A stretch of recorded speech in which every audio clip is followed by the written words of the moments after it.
So when they approached me, and this is around like Tuesday evening and all, and I'm like, what? What? I'm like, so I like. I mean, I've been in touch with Big Hit for a couple of years now, but they started inviting me for their press conferences this year in 2020. Big Hit's like super professional. I love the way they work. They will always notify you in advance. So today we have with us Monica Yadav from Bollywood Hungama, who's an entertainment journalist, and she recently got the chance to attend BTS Online Media Day. And Monica, please go ahead with it. Hi guys. I don't know how to introduce myself, but I'm a journalist at Bollywood Hungama. I've been working there for 4.5 years maybe, and majorly I cover Bollywood. But in the last 1 year, I've been covering a lot of international content, basically Hollywood and anything basically that's international. So one of the things that I cover extensively, that's K-pop and Korean music. And so that's one of the things I do. Okay, hi everyone. I'm Riddhi Chakraborty. I'm a senior writer and producer at Rolling Stone India. I mostly write about K-pop, but I also interview a lot of other artists from around the world and from India. And you can check out my work on rollingstoneindia.com. Yeah. So how did you get into the whole K-pop? Like, were you a K-pop fan, or was this something part of your job and then you took an interest in it? Many years ago, basically, there was I don't know what it was, but there were these viral videos of Girls' Generation, basically. So I was very much into YouTube videos of reaction videos, basically, and that's how I came across basically Korean music. So I kind of knew that what kind of music they were making, but it was very silent because nobody around me was speaking about it. So I always very to myself about this music. So I didn't discuss much and all. It was around 2014 end or 2015, around that time. I don't specifically remember a date or something like that. So I came across this group called BTS. This was Dark and Wild era, basically. Oh, and that is how my journey began. Okay, so moving to the first question, definitely want to talk about your media day experience. I want to know everything from the beginning, from the notification popping up that Riddhi invited, because correct me if I'm wrong, you've done this before. Like, this wasn't your first press conference with Big Hit. So I want to know all of that. So when they approached me, and this is around like Tuesday evening and all, and I'm like, what? I'm like, so they approached me, and this was quite late because I kind of knew that it's quite late, and because they had a deadline and everything. So I was like, I instantly sent RSVP to it, and I was like, I might not get it because I had sent it a little later than the KST date, KST time that was given to us. And then when I got the response within half an hour or so, around 10 p.m. And then I was like, okay, let me just understand this, what has happened. What is happening? Because you know what, you've been standing someone for many years. So when that happened and I got the invite, then I just tweeted because I was like, maybe I'll cover. Oh my God, the response on Twitter, it just blew up.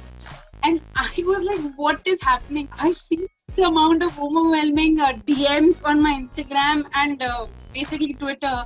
I was like, what is happening? It was audio only. It was audio only, so you could just hear. Video was there. The video was there, questions were submitted, they picked up the questions, whatever, because quite a lot of media was invited because this was a Hot 100 #1 Billboard event. So right, because this was after them achieving that mark after so long, after 7 years in their career.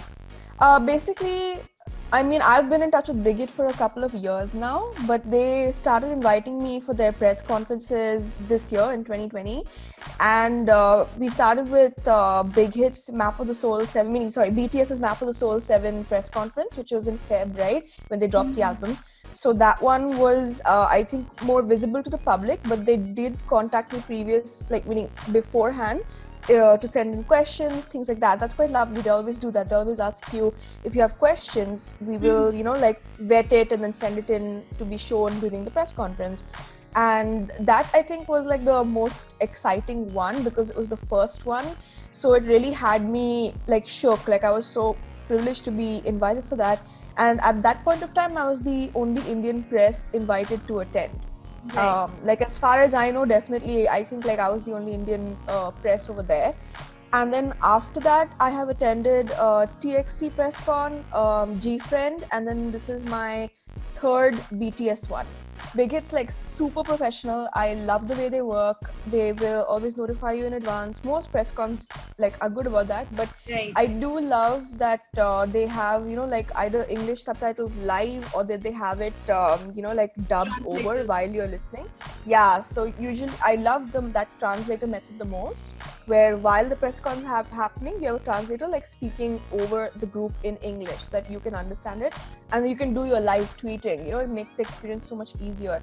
Okay, now talking about the numbers, what Dynamite has done in India, like talk about our streaming numbers, Spotify, YouTube, everything is just like off the roof, something that we've never seen before.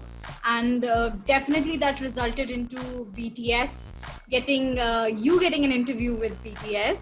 So that is the second big thing that I want to talk about. And obviously you've interviewed them 2 times before, right? Yeah. And this was your third time. Yet I would say this is one of the biggest, one of the bigger ones, because right now they're at their peak. So getting anything with BTS at this point of time is like next level. Crazy. They're so busy. And I mean, this is the number one boy band in the world, number one group artist. I mean, like this is literally the number one artist in the world, because Billboard Hot 100 number one. I mean, to get even 5 minutes with them is like such a privilege, because their schedule is crazy. They're booked, And what was lovely about this interview, because it was from their side, you know what I mean? They really wanted to do it because they had noticed the numbers. That was what was distinctive about this piece, because they were like, because of course I asked for an interview, but they said like, we really want to do this because we've noticed that like there's been so much positive feedback and streaming from India for Dynamite in particular, and they hadn't seen something like this before. None of us had seen something like this before, right? And we had like when I was formulating the questions, I had sent them like all the data. I think 2019 was a very big year for India to acknowledge that there's beyond Indian music and like Western music. India has shown so much difference when it comes to YouTube, when it comes to other music platforms. The numbers are insane. I think Map of Soul 7 was like a game-changing moment, and then Dynamite may have brought in a lot of new people all together. Most important motivating point for artists to come is data. Data is so important, and this is what album we did #data is everything. Remember that? I know. #data is everything, and this is like something that is, because it's irrefutable. It's irrefutable. The numbers are from Spotify directly. The numbers are from YouTube directly. So there's nothing to like. I mean, it's not like we're making this shit up, right? It's like there's this much power in the fandom here in India, and it's something something Big Hit will directly see. It's not that we're just essay bol rahe ki, it's our millions of fans here. No, there are numbers here to like solidify that fact. So I think like that Indian armies did such an amazing job, because the streaming is so important for this reason, to produce clear statistics, and that I've always said for like years now is what the Korean companies will focus on.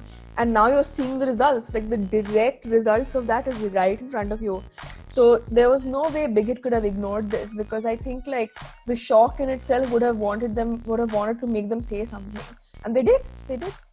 This time, obviously, we've been a fan of the Desi armies always, but every time we spoke about Desi armies before, there was always this tone of we felt bad. We always felt a little bad that these fans are doing so much, but there's this silence, and it's nobody's fault, but there is this silence, and it kind of hurts. Yeah. But this time, I feel like, I don't know, I have this newfound respect for this fandom, because I feel like it's all their hard work that made it happen. If they would not, absolutely, if they had not like sat down and streamed, if they had not opened their apps and did whatever magic that they do. They have these systematic approaches and whatever, streaming parties and things like that. I mean, it's not like we did it so that they would do an interview and like be all like, hey, it was Nobody to show even them knew. we I love mean, you. you kept it a secret. You did a pretty good job, and nobody knew. Thank you. But I mean, the fact that the interview happened was because of the traction that the song got. I mean, if it hadn't gotten the traction, maybe this interview would not have happened at all. So that's the thing, like everybody's efforts, everybody's determination to like show them ki, like here we are, we exist, we also have a voice, all of that really paid off, and that in turn like allowed that connect to happen. It became a two-way street. Like I feel like we've just been screaming into the void, like for like 2-3 years. I understand what you're saying. Yeah. And now it's like Aya one reply. Yeah. Yeah. I want to address the biggest question that everyone has. When will BTS come to India? I can't say it's a far-fetched thing, but at the moment, due to the pandemic, I don't think 2021 would be like easy for India to host any big event. I've been to Ed Sheeran one, and at the time, nobody thought that Ed would come to India. As soon as Ed came to India, that blew up completely on international scale because people started to acknowledge that India has a demand for international artists. And then when Global Citizen Festival happened, you cannot get a Demi Lovato or a Coldplay or the Vamps to come to India. Vamps have come to India thrice. And when it comes to a group like BTS, well, there are 7 members. And with the crew as massive as they have, when US, if you say US or Canada, it's this level, you can't go this level in India. Although my prices may differ because we cannot afford that kind of money, or because there are a lot of kids and young people who need to have parents backing up for money.